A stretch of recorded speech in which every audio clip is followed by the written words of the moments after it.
오늘도 우리에게 은혜를 베푸시는 그 하나님을 바라보며 믿음으로 나아가는 우리 모두가 되기를 원합니다. 오늘 말씀의 제목은 마음과 생각을 지키라입니다. 몇 해 전 세계를 떠들썩하게 했던 코로나 바이러스를 여러분은 기억하실 것입니다. 2019년도 말부터 시작되었던 이 코로나 바이러스는 제2년도 되기 전에 전 세계 사람들의 삶을 뒤흔들어 놓았습니다. 그렇다면 어떻게 코로나는 그 짧은 시간 동안 전 세계를 발칵 뒤집어 놓을 수 있었던 것일까요? 그 이유를 우리는 바이러스의 특징 속에서 찾아볼 수가 있습니다. 바이러스는 다른 살아있는 생명체 안에 있는 세포에 기생, 증식하는 감염원으로 동물과 식물, 심지어는 미생물까지도 감염시킬 수 있으며 특정 조건만 들어맞는다면 빠르게 전파된다는 아주 독특한 특징을 가지고 있습니다.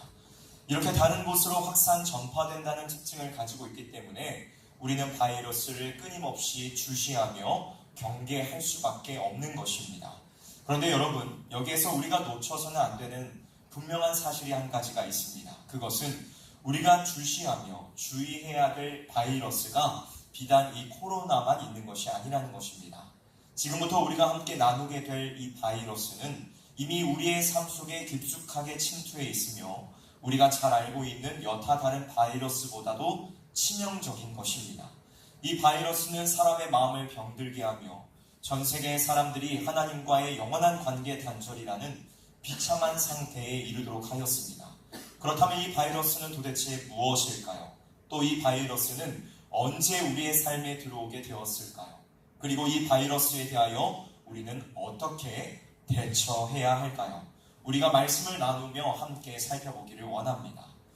하나님께서는 그의 기뻐하시는 뜻에 따라 6일 동안 세상을 창조하시고 7일째에 안식하심으로 그분의 통치로 인한 평안과 안식을 온 세상이 누리도록 하셨습니다.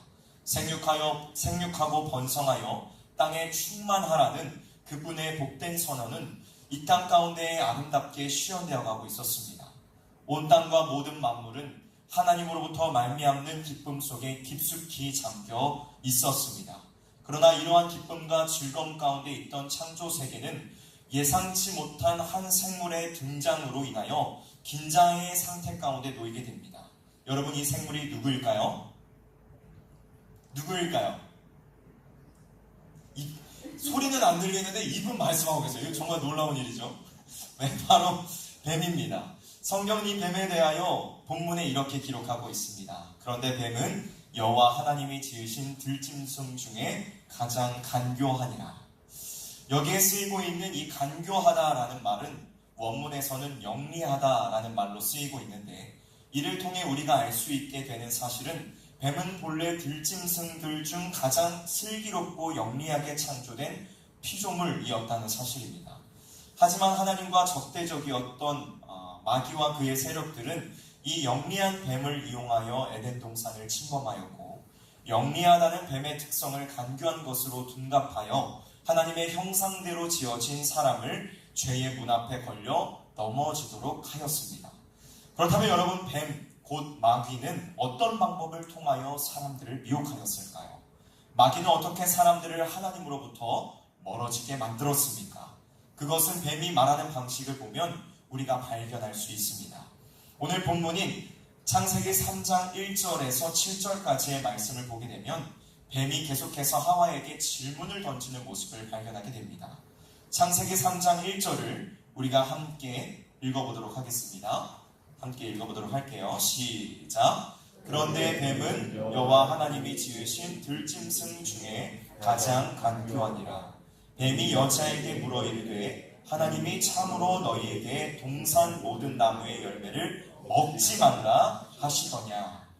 아멘. 뱀은 이러한 질문을 던짐으로써 하와와 대화에 물꼬를 트고자 하였습니다.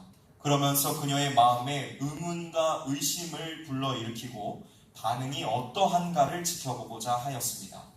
마치 이 모습은 목표물을 향해 살금살금 다가가고 있는 맹수와도 같았습니다.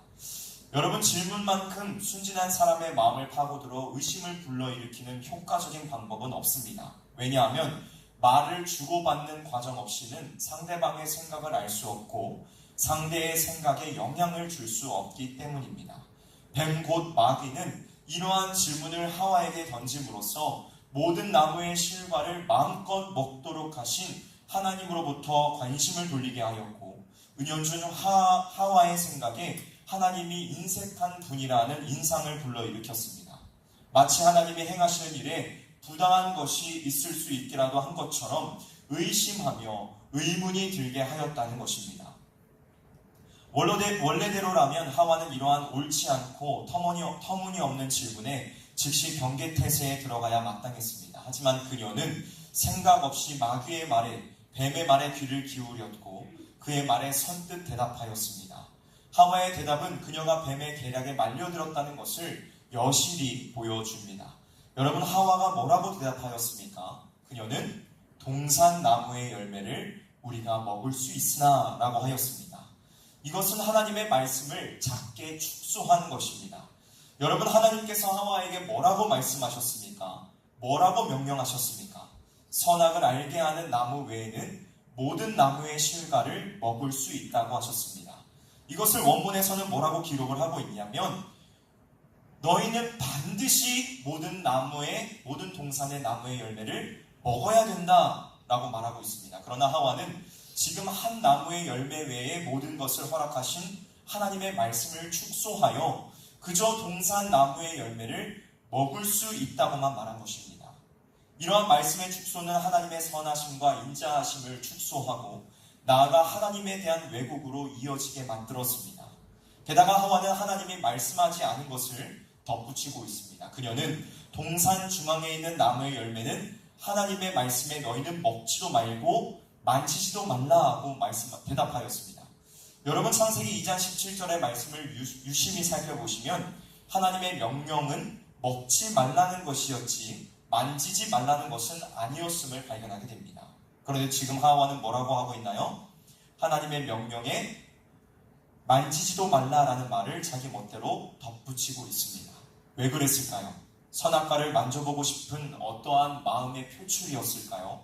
아니면 하나님의 명령에 대한 갑작스런 반항심에서 나온 과민한 반응이었을까요?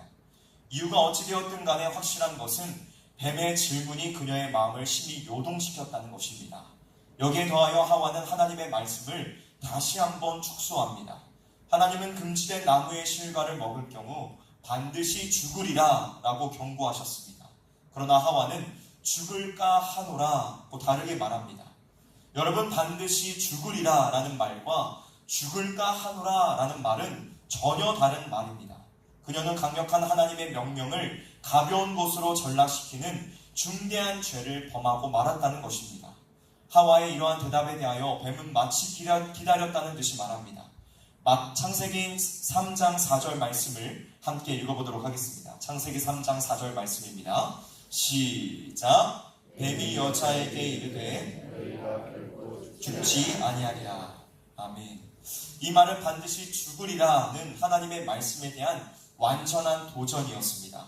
뱀은 하와의 마음속에 일고 있는 의심과 불신을 읽고 노골적으로 이제 하나님이 거짓된 분이라고 단호히 말하고 있는 것입니다. 그리고 그의 미혹은 창세기 3장 5절의 말씀에서 정점을 이루고 있습니다. 너희가 그것을 먹는 날에는 너희 눈이 밝아져 하나님과 같이 선악을 알 줄 하나님이 아심이라. 이 말은 하나님께서 사람이 자신처럼 지혜롭게 되는 것을 싫어하는 이기심을 가지고 계셔서 사람들로 하여금 선악과를 먹지 못하도록 금하셨다라는 것을 의미합니다. 즉, 뱀은 자비롭고 선하신 하나님을 이기심과 질투심으로 가득한 분으로 거짓되게 말하고 있다는 것입니다. 여러분, 뱀은 사람에게 접근하여 하나님에 대한 왜곡된 생각을 갖도록 하였습니다.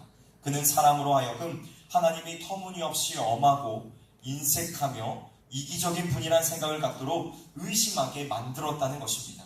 그러면서 자신은 사람 편에서 사람의 권리에 관심을 갖는 의로운 존재인 것처럼 행세하였습니다.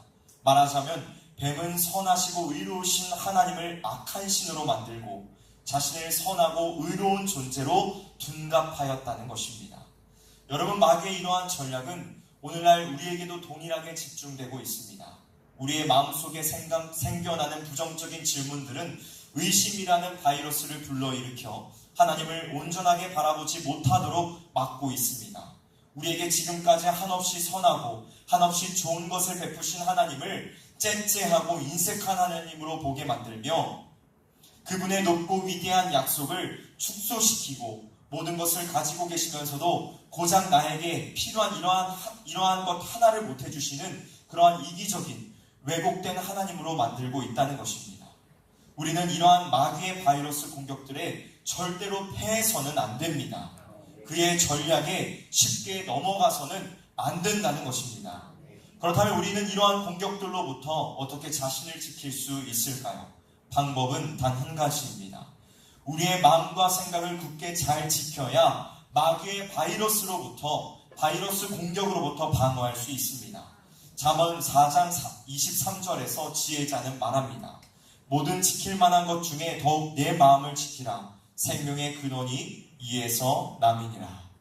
사랑하는 성도 여러분, 우리는 우리의 마음을 굳게 잘 지켜야만 합니다. 우리의 마음에 부정적인 질문들이 생겨날 때마다, 우리의 마음에 하나님에 대한 불평과 원망이 들 때마다, 그분의 신실하신 약속에 대한 의문과 의심이 들 때마다 우리는 자신의 마음과 생각을 지키기 위해 부단히 노력해야만 합니다. 물론 이 일이 우리의 노력으로 가능한 일은 아닙니다. 우리는 예수 그리스도로 인한 죄로부터 자유를 얻은 상태이지만 죄악된 본성이 남아있기에 매일의 삶 속에서 쓰러지고 또 넘어집니다. 이럴 때마다 우리는 더욱 하나님과 예수 그리스도를 신뢰하며 기도로서 그분을 붙잡아야만 합니다. 빌립보서 4장 6절에서 7절 말씀을 우리가 함께 찾아서 읽어보도록 하겠습니다. 빌립보서 4장 6절에서 7절 말씀입니다.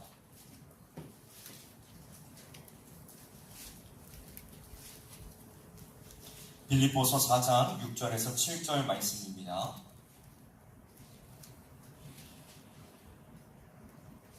시작. 아무것도 염려하지 말고 다만 모든 일에 기도와 간구로 너희 구할 것을 감사함으로 하나님께 아뢰라. 그리하면 모든 지각에 뛰어난 하나님의 평강이 그리스도 예수 안에서 너희 마음과 생각을 지키시리라. 아멘. 여러분, 우리의 능력과 힘만으론 우리의 마음을 지킬 수 없습니다. 그렇지만 주님이 우리와 함께 하신다면, 그분과 늘 동행하는 삶을 살아간다면, 그리스도 예수 안에 거해 있으면 그분께서 우리의 마음과 생각을 굳건히 지켜주실 것이라는 것입니다. 믿으십니까? 함께 말씀을 마무리하려고 합니다. 오늘 본문을 통하여 우리는 의심이라는 마귀의 치명적인 바이러스에 관하여 살펴보았습니다. 마귀는 할 수 있는 한 사람들이 하나님에 대하여 왜곡된 생각을 갖도록 만듭니다. 하나님의 무한한 자비와 은혜를 망각하게 만들고 그분을 한없이 인색하고 옹졸한 분으로 전락시킵니다. 심지어 하나님이 이기적인 마음으로 사람의 행복을 빼앗는 야비한 존재라고까지 속이기도 하였습니다. 우리는 이러한 마귀의 전략에 넘어가서는 안 될 것입니다. 오늘 우리에게 주어진 이 새로운 하루 속에 기도와 간구로 주님 앞에 나아가며 그분 안에 거함으로 마음과 생각을 지키는 저와 여러분들이 되시기를 주님의 이름으로 간절히 소원합니다. 기도하겠습니다.